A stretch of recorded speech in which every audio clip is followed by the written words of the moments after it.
C'est l'heure du journal. Merci d'être avec nous sur Tchad 24. Au sommaire de cette édition, la cherté des vies au Tchad aurait des racines profondes. Les commerçants ne sont pas prêts à revoir les prix des produits vendus sur les marchés. Un N'Djamena, reportage à suivre.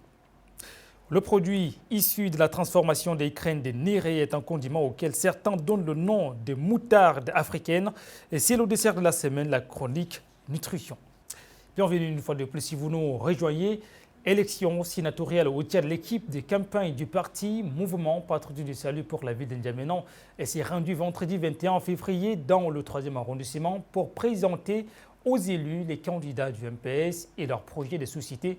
Jessica Feringa. Le 3e arrondissement a marqué la dernière étape de la campagne sénatoriale des candidats du mouvement patriotique du salut pour la ville de N'Djamena, Mariam Ahmad Djemil et Ibrahim Foula Wanglaouna, ainsi que la délégation qui les accompagne. Hier après-midi, ils ont reçu un accueil chaleureux de la part des militants et sympathisants du parti rassembleur. La candidate en lice pour les sénatoriales, Mariam Ahmad Djemil, a évoqué certaines actions futures à entreprendre. Nous avons la possibilité de transformer le 3e arrondissement en un modèle de réussite, d'innovation et de solidarité. On s'engage à favoriser le dialogue, créer des espaces où chaque voix peut être entendue. Votre opinion compte et sera toujours une priorité dans notre action. Développer nos services publics, nous devons investir dans l'éducation, la santé et la sécurité. Des institutions fortes garantissent un avenir meilleur pour nos enfants et un soutien pour nos aînés.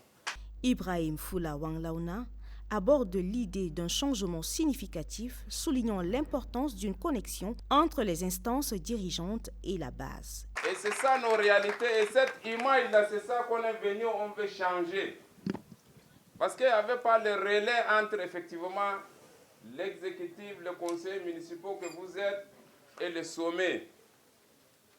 Et ce qui fait que il n'y a pas de plaidoirie auprès de nos plus hautes autorités. Par ailleurs, le directeur de campagne du mouvement patriotique du salut pour les élections sénatoriales, Dr Bourkou Dédé El Hadj, se montre confiant quant à la victoire des candidats du mouvement patriotique du salut. Soyez tranquilles, les 2 sénateurs que vous êtes, nous allons revenir vers ce peuple-là, vers ces honorables électeurs, les grands électeurs du Tchad, et en particulier ceux de N'Djamena ici, pour fêter, Inch'Allah, la victoire ici, et ça va être fait à ce même endroit qui constitue le havre du MPS, le siège du MPS, le premier bureau qui a essayé d'accueillir le MPS, et c'est le 3e arrondissement. Le 3e, c'est l'exception.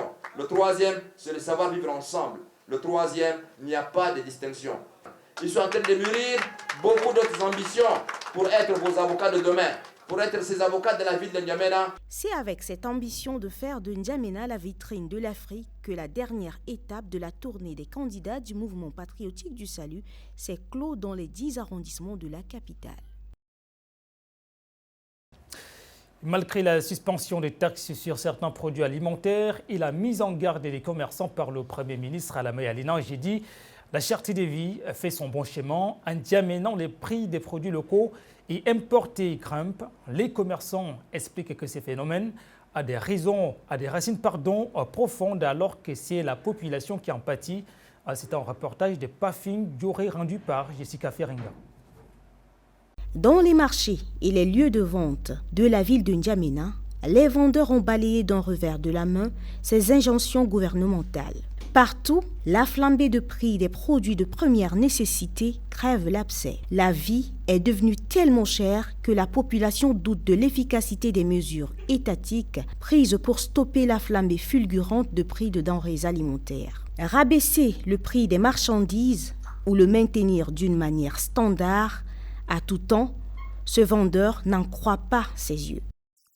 Ce n'est pas à cause du Ramadan. Même en ce moment, la viande est trop chère au marché. Prenons l'exemple de la tomate. C'est sa saison et vous voyez que c'est moins cher. Et c'est ainsi pour les autres aliments.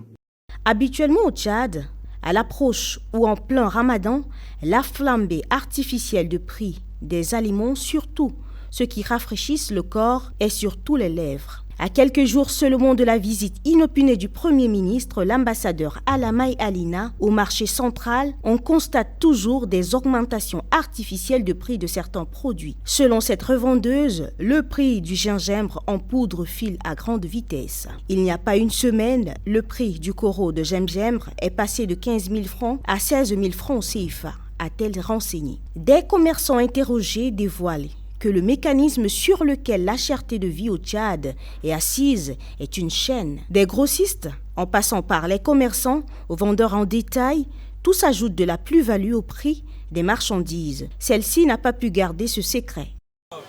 Et les transports aussi. Ils vont amener ici là. Un sac là, si c'est un peu loin, tu payes 500. Et si c'est un peu proche, tu payes 1 à 250. C'est ça, l'augmentation, c'est ça qui fait les choses. Surtout les ramadans, on augmente. Maintenant, là, les carottes, on achète ça à 10 000. Et si le jour de ramadan, on met ça à 30 000, ou soit 40 000, ou soit 25 000. Mais même nous, avant on vend ça moins cher, et maintenant on vend ça cher, parce que c'est le jour de ramadan. Si c'est cher, on vend cher. Si c'est moins cher, on vend ça moins cher. Depuis le mois d'octobre jusqu'aujourd'hui, les prix des produits locaux et importés ne font que varier continuellement alors que la population broie du noir. Face à cette spéculation de prix, les deux récents tirs du gouvernement pour étouffer la cherté de vie au Tchad semblent inefficaces. On se tourne vers le Palais des Arts et de la Culture de N'Djamena où se déroule la première édition de la foire des produits forestiers non lieux. Un rendez-vous qui valorise la production et la transformation locale est considéré comme une étape importante pour la croissance économique. Reportage Yacouba de la Malouda.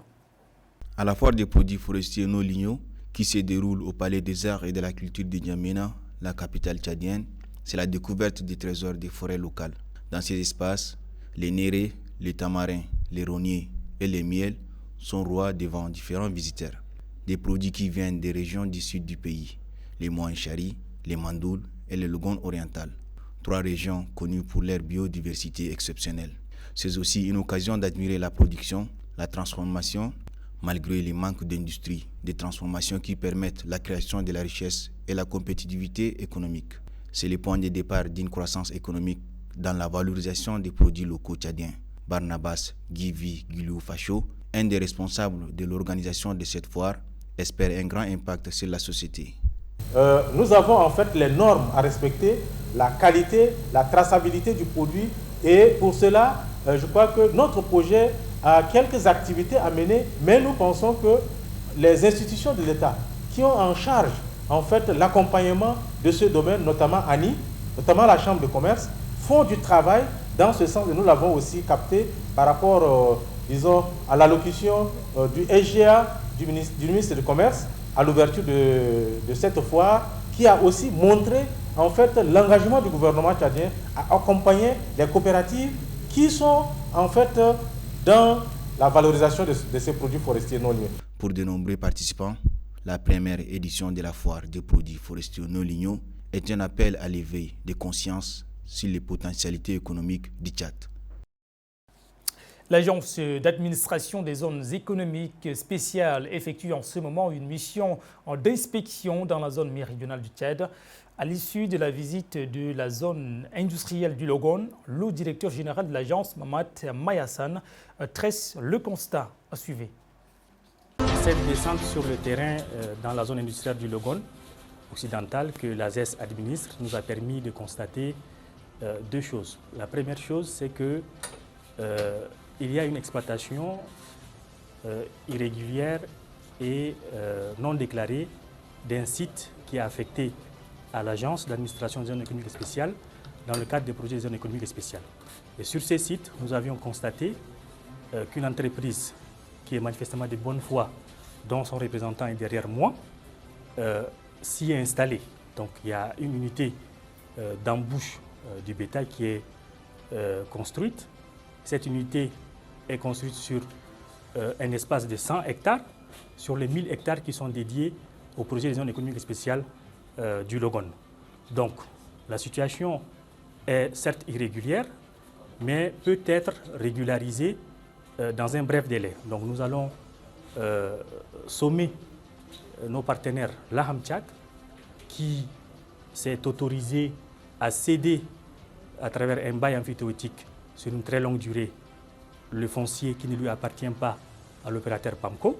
Nous sommes très heureux de constater un intérêt qui est manifesté par des opérateurs économiques étrangers pour investir dans nos zones économiques spéciales. Cependant, nous devons également faire appliquer les textes qui régissent les zones économiques spéciales et dont l'agence d'administration des zones économiques spéciales est censée veiller à leur applicabilité.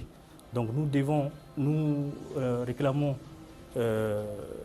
immédiatement à ce que l'entreprise se conforme dans un délai raisonnable. Et passé ces délais raisonnables, nous pensons que nous pourrons même suspendre les travaux le temps qu'on puisse régulariser la situation globale. En lien avec le Festival panafricain du cinéma et de télévision, FESPACO qui se tient du 22 février au 1er mars au Burkina Faso, l'association féminine tchadienne organise un village d'honneur FESPACO N'Djamena 2025 qui permet de vivre en réel et les temps forts de ce rendez-vous panafricain. Les organisateurs ont animé vendredi une conférence de presse compte rendu Mekila Odeta. Placé sous le thème « Cinéma d'Afrique et identité culturelle », le Festival panafricain du cinéma et de télévision de Ouagadougou, 29e édition, a désigné le Tchad comme pays d'honneur. Pour ce fait, l'association féminine tchadienne a mis sur pied le village d'honneur du FESPACO N'Djamena 2025 pour vivre en direct les activités de cet événement cinématographique. La présidente de l'association, Madame Sylvie Laotol, donne les raisons de cette initiative. Pour cette 29e édition, notre pays, le Tchad, pays de Toumaï, berceau de l'humanité, a été choisi comme pays d'honneur avec thème « Cinéma d'Afrique et d'identité culturelle ». Le choix porté à notre pays mérite d'être fêté et vécu indirectement ou directement. C'est la raison fondamentale qui a motivé l'association féminine tchadienne Ronel Culture à initier cette activité intitulée Village du FESPACO d'honneur pour permettre aux Tchadiens non seulement de fêter cet événement, mais de vivre en temps réel ou en différé tout le programme du FESPACO 2025.